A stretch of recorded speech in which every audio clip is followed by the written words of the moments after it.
گاه بزرگترین مریضی انسان فراموشی پروردگار است. د بریالي ژوند مهم رازونو په اړه د نوي لیکل شوي کتاب ارامتیا مې په رڼا کې وموندله مخکتنه وشوه.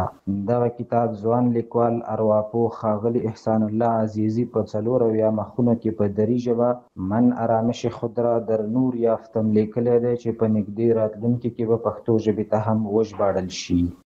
کوم کتاب چې تاسو ما په لاس کې ګورئ یو معنوي کتاب دی چې ټوله موضوع په نور باندې متمرکزه ده او دا کتاب چې ما ولوستله واقعا د نور نه د زړه د سکون نه او څنګه کولی شو ذهني آرامتیا ته ورسیږو موضوعات پکې بحث شوي دي او څنګه چې تاسو ته بهتره معلومه ده نن ورځ ځوانان مشران او حتی کوچنیان د ذهني فشارونو دیپریشن او تشویشاتو سره مخ دي او بالکل چې د دوی راه حل چې دی فقط په الهي نور سره دی. موږ کولی شو چې په الهي نور سره د زړه سکون او آرامتیا ته ورسیږو. نو د دوی کتاب د ګټورو محتوا نه کولی شئ تاسو استفاده وکړئ. کتاب من آرامش خود را در نور یافتم کتاب سرشار از امید و کتابی است که ما را به سمت نور الهی دعوت می کند و مسیر روشنایی و موفقیت را برای ما نمایان می کند. امیدوار هستیم کتاب های از این دست بیشتر در جامعه ما توفیق چاپ پیدا بکنند تا جوانان ما با خواندن این کتاب ها مسیر رشد و تعالی را راحت تر پیدا بکنند. این کتاب برای همه کسایی نوشتم که از زندگی خسته است و دلتنگ است، ناامید است و حتی دلتنگ آرامش است و شاید در جستجوی آرامش باشه و من مطمئن هستم با خواندن این کتاب حتمی نور تازه در زندگیشان دوباره روشن خواهد شد. دې کتاب کې ډېر ښه موضوعات له دیني اړخه را اخیستل شوي دي او پکې ذکر شوي دي چې انسان کولی شي له تقوا عبادت او ذکر و اذکار سره وکولی شي خپل هغه روحي آرامش پیدا کړي د رڼا په توسط باندې. نو دا ډېر ښه کتاب ده.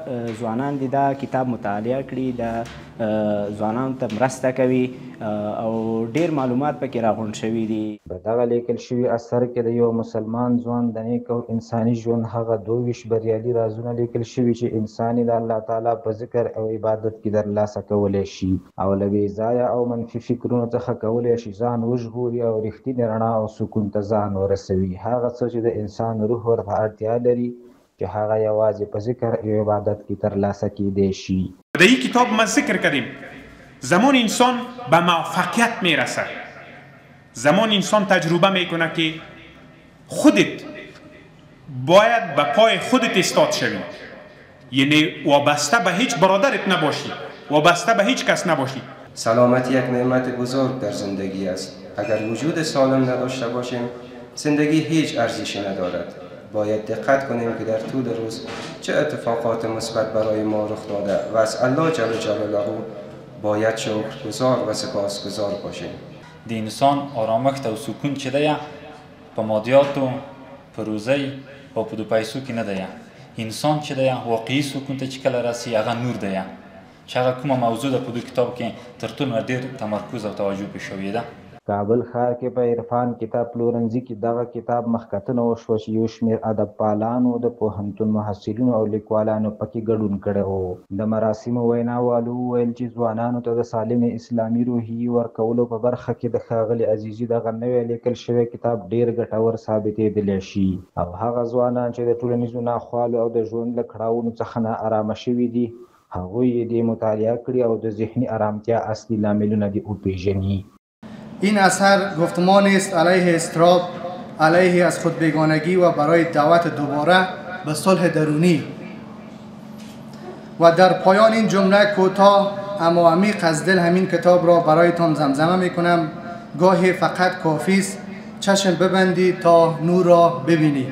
این کتاب بسیار با یک زبان ساده، روان و نثر روانشناسانه نوشته شده. نثر پخته که میتونه هر نوع مخاطبی را جذب خودش بکنه و هر نوع مخاطبی میتونه خود درون اون کتاب پیدا بکنه و با استفاده از این کتاب مسیر درست را تشخیص بده. بعضی اوقات بزرگترین مریضی انسان فراموشی خداست. پول نعمت است و اگر این نعمتی که الله متعال بر ما و شما داده شکر نکنی واضح که به درد سر برات تبدیل میشه. ښاغلي احسان الله عزیزي وایي چې هر انسان په ذهن کې ځانګړې رڼا لري چې د الله تعالی د لوی او سپېڅلي ذات او د کائناتو د ښکلي او لوی خلقت په اړه فکر وکړي، او همدارنګه په ذکر، عبادت او د قرآن کریم په تلاوت کې انسان ځانګړی سکون مومي.